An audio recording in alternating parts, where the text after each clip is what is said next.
Civilization collapse. We frequently hear the term on social media, civilization collapse or late stage civilization. Of course, nothing lasts forever, not even our civilization. Past civilization we know did collapse. But are there any signs that our civilization, our Western civilization, is on the verge of collapsing anytime soon?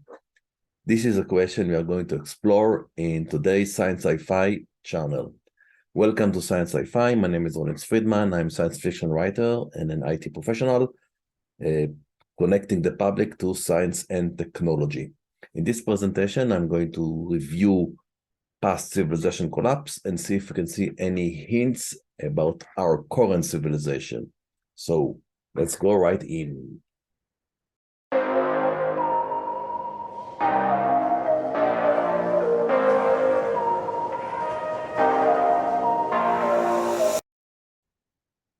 Civilization collapse. Dun, dun, dun. So what's on the agenda?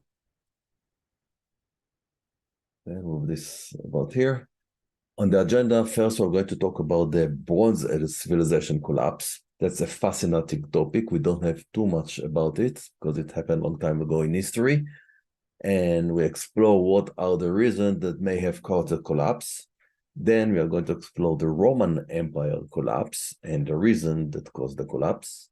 And then we're going to review this reason and see which one of those may apply to our civilization and may hint that our civilization is at risk of collapsing in the not too far future. And then we're going to look if there are any way we can mitigate those risks. So let's go on with Bronze Age civilization collapse. About 1200 BC, before there were a few major empires in the East Mediterranean. There were the Mycenaean in Greece, the Hittite Empire in what is today Turkey and Syria, the Egyptian Empire that including what is today Egypt, maybe part of Sudan, and what is now Israel and part of Lebanon and part of Jordan. And we have a few other empires to the east, like the Assyrian Empire, and the Babylonian Empire and Elamite, which is in now present-day Persia or Iran. What's unique about this civilization that the main resource for this civilization was bronze. It was a metal, it was very expensive. It only used in jewelry or in making armors or swords, but it was not very common for the common people. Like you couldn't have plows because the metal was very expensive. Bronze have two components. One is copper, which is kind of widespread. There are copper mine all over, and tin, which is rare. Tin came primarily from the area of Afghanistan, from Iberia, where it is today Spain, and from Britain. And it has to come either by boat or by caravan. Back then, caravan were with donkeys. They didn't have camels used for caravans back then. So tin was very rare, and it depends on very stable trade networks throughout the world. What happened at some point is that many of the cities along the East Mediterranean are burned and destroyed, and basically civilization collapsed. A few of the empires survived, but a lot smaller than what they were before. The Mycenaean country completely destroyed. The Hittite Empire in Turkey and Syria destroyed. Many of the cities in Canaan, especially along the sea in Israel and Lebanon, were destroyed, and Egypt shrank. It became from an empire to a smaller country that only include maybe what is today Egypt. So what may have caused this collapse that happened quite rapidly? The sea people. Everybody likes to blame the sea people, especially the Egyptian. One of the reasons for the collapse is there was a wave of invaders or migration that came from different islands like Crete, Sardinia, other islands and places in the Mediterranean that came and they invaded the shore and waged war, raised up cities, Ramses, of course, were able to successfully fight them off and managed to push them out of Egypt, but he did lose the area of Canaan, which is what is today Israel and Lebanon, and Egypt becomes smaller. But of course, since they didn't conquer Egypt, he marked this as a great victory for Egypt. Yay! But the true story is not, at least what historians are thinking today, it's not just the sea people. They are not the only cause or the main cause. There were a few other reasons that caused the collapse. So what are the other reasons that people in modern historians, which are not Egyptians, are claiming? One reason, of course, is the invasion or migration of the sea people that I mentioned before, that they're like to be blamed. But there were also internal conflict inside the different empire, the power struggle among the ruling class, and also loss of trust in centralized authority. There were environmental factors, there were earthquake, drought, famines that caused social unrest. One of the famous events is the blow up in Santorini that probably caused a lot of damage to the Minoan culture and caused tsunami, and it may cause some climate change that means that there were less agricultural growth, so that caused famine, and people were starving, and there was not enough food for everyone. So this could cause reason for arrest and war and migration, like the sea people, etc., etc. Other factors including trade disruption. The international trade network has collapsed. So once civilization that are dependent on trade to send food, wood, whatever, and especially tin. Remember, we are talking about Bronze Age civilization, and without tin, you cannot make bronze. Copper is too soft, is not good enough for a strong metal that can use for anything that is useful other than electricity, that of course didn't exist then. But since all this empire lost access to most of the access to tin, they couldn't make new bronze, and this was part of the reason they collapsed. And of course, there were also socio-economic factors, concentration of wealth in the hands of the few, because bronze created a lot of wealth for those who had it, and those who didn't have it didn't have a lot of wealth.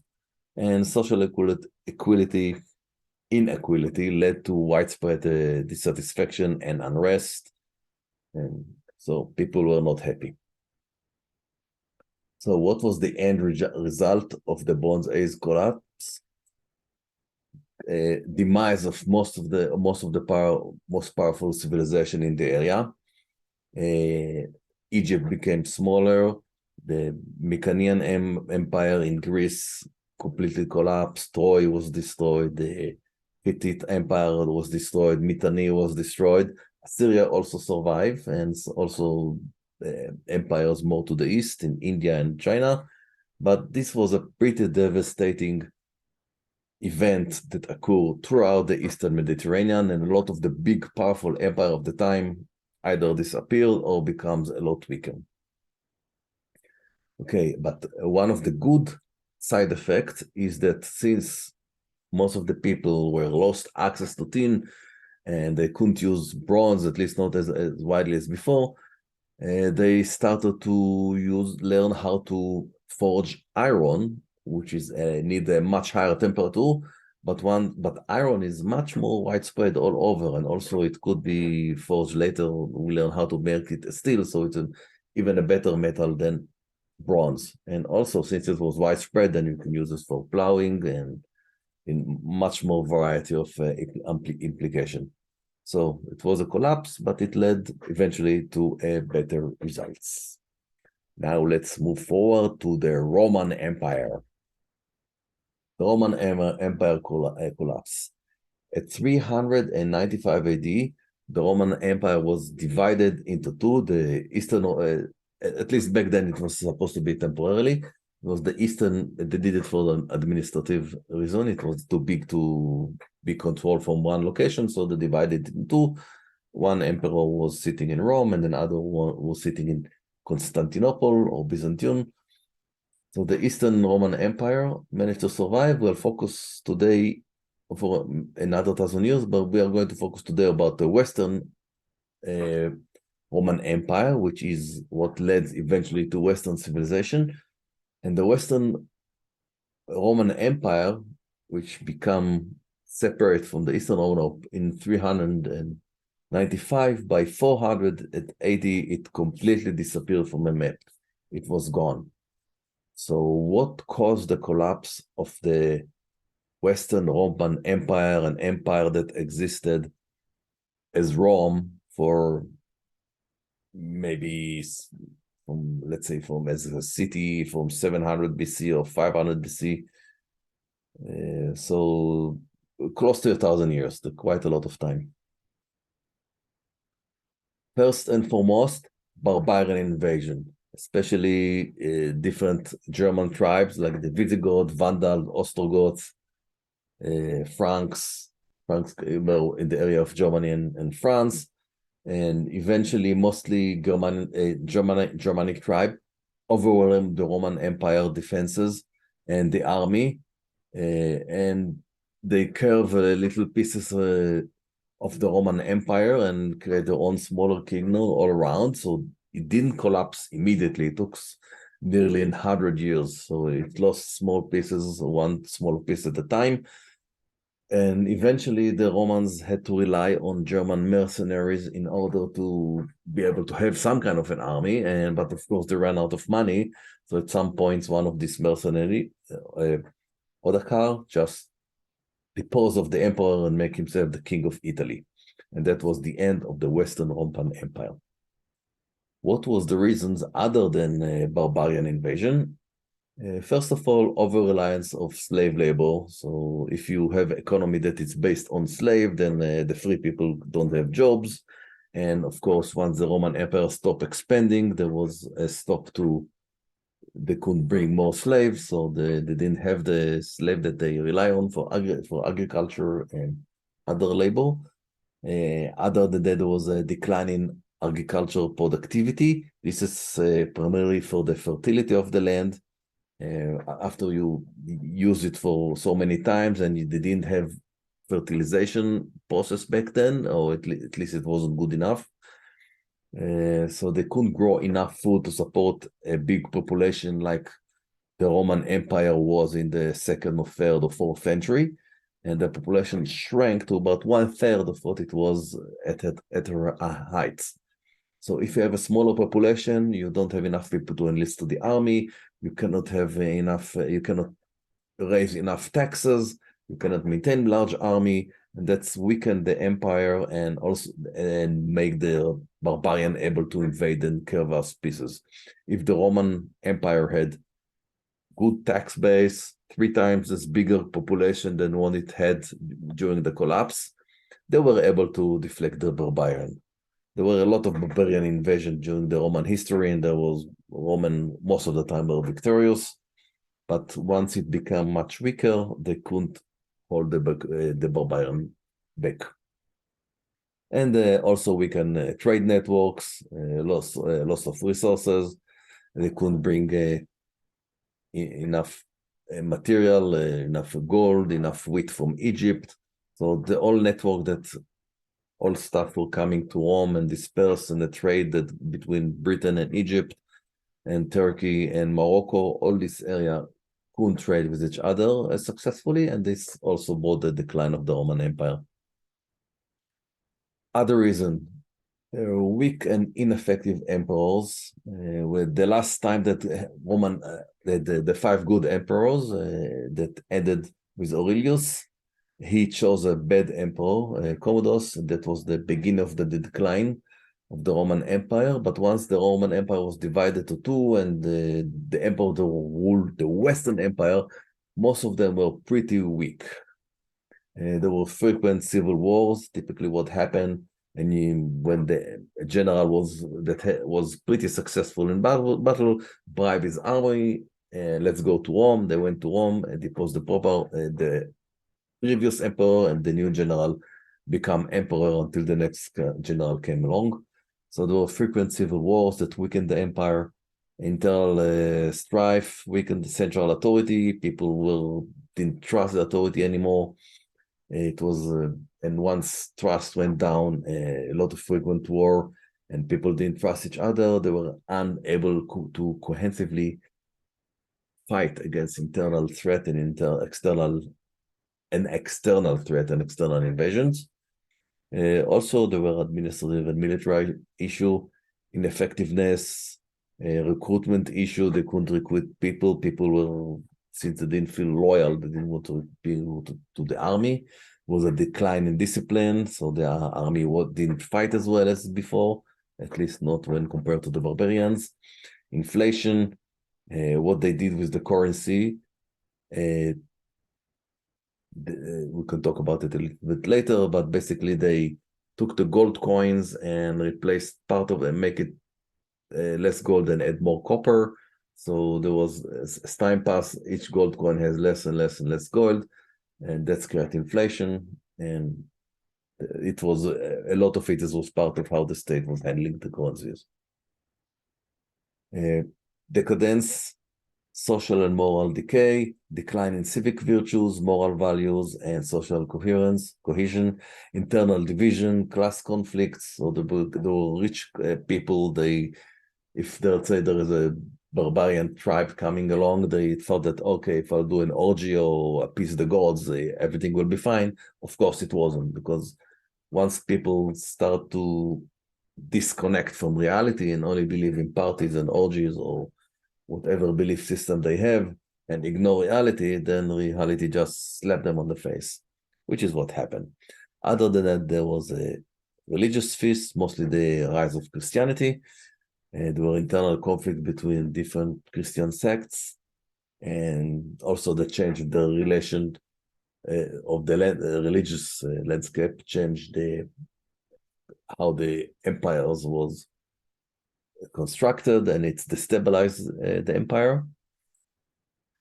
What was the end results? The end results was the Dark Ages. The population of Europe shrank to about 1/3 of what it was during the Roman Empire.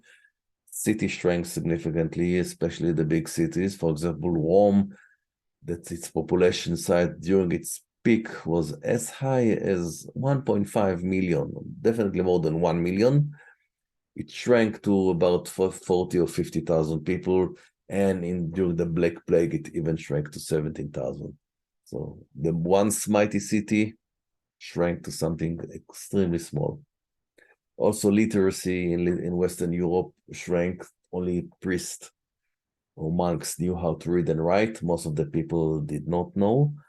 A lot of the technology lost, how to construct building, bridge, aqueducts, that had been lost. Later, new technology was built during the Middle Ages that led to the Renaissance and to the scientific revolution of the 15th and 16th century.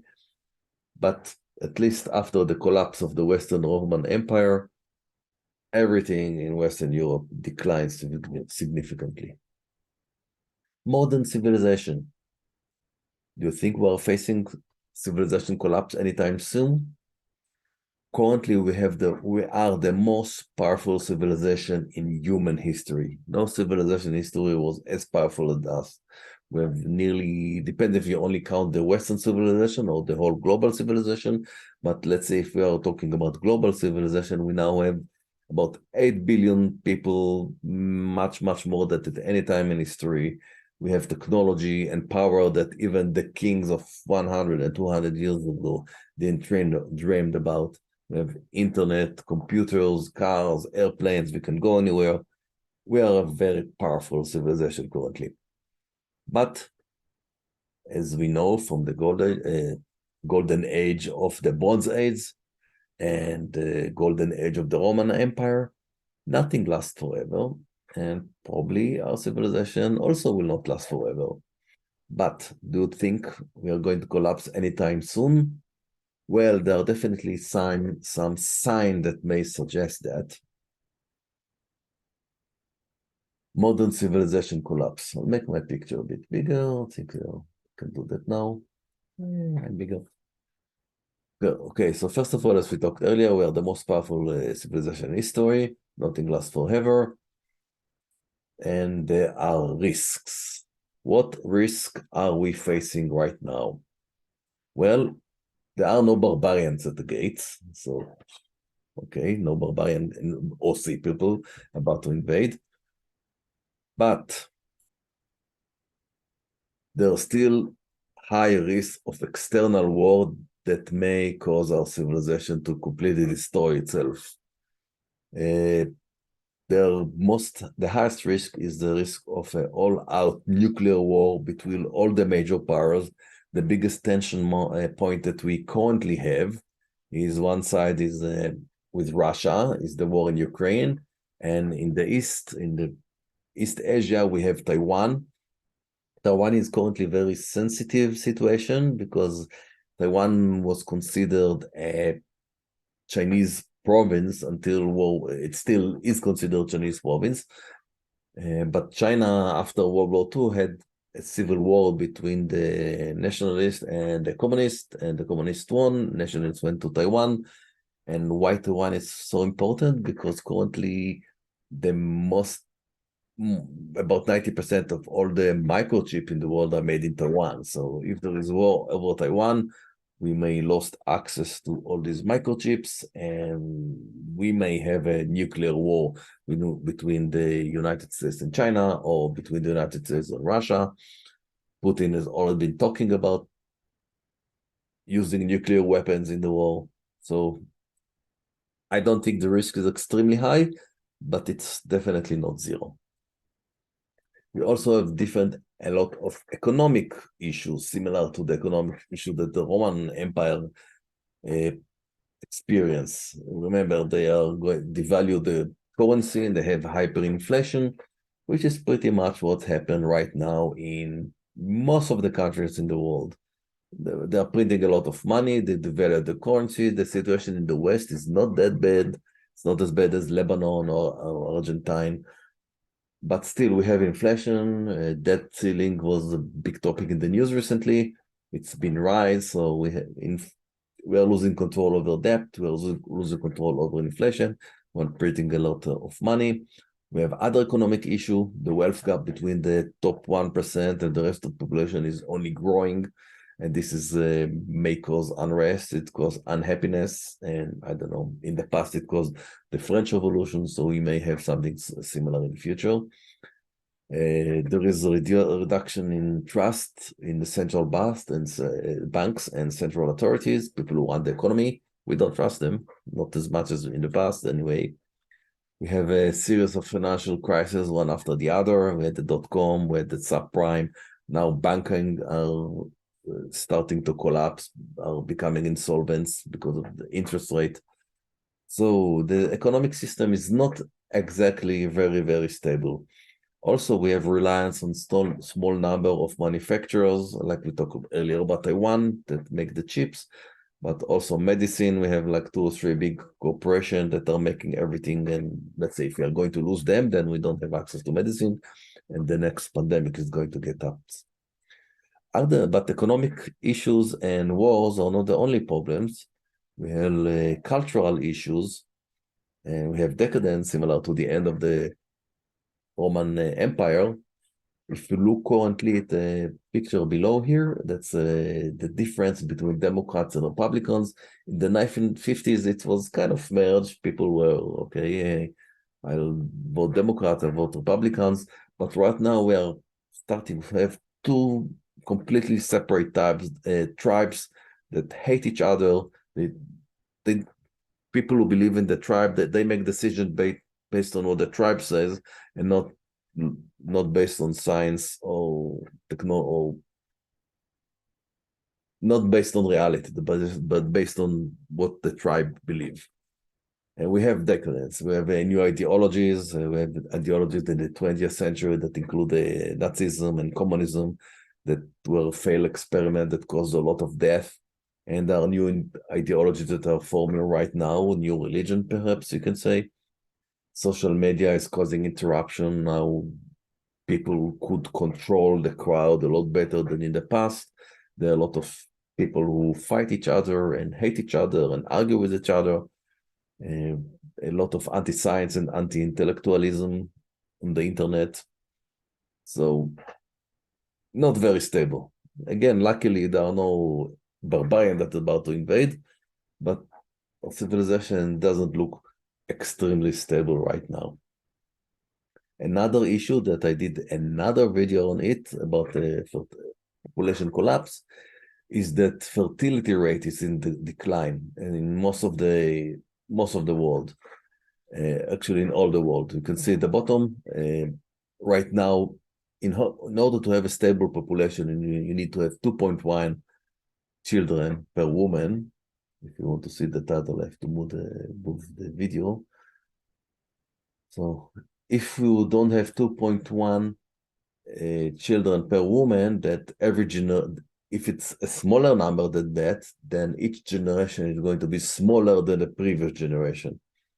And a lot of countries, including Japan, Canada, Germany, China, even the US, even though it's at a lesser extent, has a shrinking generation. So currently the population is not shrinking. Maybe in Japan it is, or Ukraine and Russia it is, but in most of the world it's not shrinking, but it's causing aging population. People are becoming older, the average age of the population, and at some point it will also start to shrink. Not all countries are shrinking right now, but if you could look at the global, in 1950 we had 5 kids per woman. Now it's 2.4, and it is in decline. At some point it's going to be 2 and even less than 2, and then eventually the population will shrink. So that's going to cause a lot of instabilities, especially with fewer young people and a lot of old people, and that may cause economic collapse, migration, and other issues. Climate change and environmental degradation. If you can see here at the bottom, since the industrial age, we are emitting a lot of greenhouse gases, mostly CO2, but also methane and others. And there is a very high spike we can see in the last few years in the amount of CO2. We are now reached level that didn't exist on Earth for millions of years. And I'm not sure saying it's deadly right now, but it could be deadly pretty soon, maybe in a few decades or maybe in a century. So we already experienced some extreme weather events, sea level rise. It's not a big issue right now, but it may become an issue in a few decades. We have a lot more forest fire right now, disruption to agriculture and ecosystem, droughts. And we also have a lot of environmental issues that are not related to climate change, like deforestation, loss of biodiversity, we are going right now in the world into one of the biggest mass extinction, probably the 6th mass extinction. Last time we had the mass extinction was when the dinosaurs died with the meteor hit. So we're currently going through a mass extinction when you count the number of species that are becoming extinct. So, and we may face food system disruptions as well. So except for the CO2, but climate change, disruption to food production, agriculture, degradation, environmental issue, social issue, economic issue, war, external wars. These are signs that also existed in previous collapses, but there are a few additional existential risks to our civilization that never existed before, and we are going to discuss them next. And we are talking about disruptive technologies, such as artificial intelligence. We don't know how it's going to behave. It could disrupt the job market, but it could be a lot worse. Like some science fiction movies are trying to tell us. If they gain consciousness and decide to make their own decision, it could be bad. I don't think the chances are extremely high, but maybe 5%. Still a significant risk. Biotechnology. First, we can design new diseases that could be super deadly, and we can design new humans. So what happens if we start to create superhumans? Could be good, could be bad. I don't know. Too risky. Nanotechnology. We can have a gray goo, like a runaway militarized nanotech that run away from the lab and try to convert everything on the planet to nanobots, including people and all our infrastructure. And of course, nuclear energy, nuclear weapons. We already discussed nuclear wars. So what can we do? Um, this is a topic that I'm going to leave for other videos. This channel is actually mostly focused on how to mitigate existential risks. We need to take some steps to reduce the risk. Like we know how to reduce the risk of climate change. Maybe we can do something about social media and about social instabilities and wealth gap. We may be able to do fix some of these issues. I'm also a big proponent of expanding into space for multiple reasons. One is to have a backup to our planet, but mostly because we have because it will change the focus of our civilization from internal strife to external, oh, let's do great things outside, and also give us access to the nearly infinite resources of space, which could reduce the chances of war right here on Earth. Other, we can learn to identify all sorts of anti-science and anti-evidence ideologies and demagogues that exist everywhere on both sides of the political spectrum. So you want to be able to learn and have open-minded and be able to analyze data and always try to get formed decision on any topic, not based on what your tribe tell you that this is what you should say, but try to collect evidence and make your own decision. So thank you very much, and I hope to see you on the next video. And if you like the video, like what you see, please don't forget to subscribe and click like on the video, and see you on the next video. Bye now.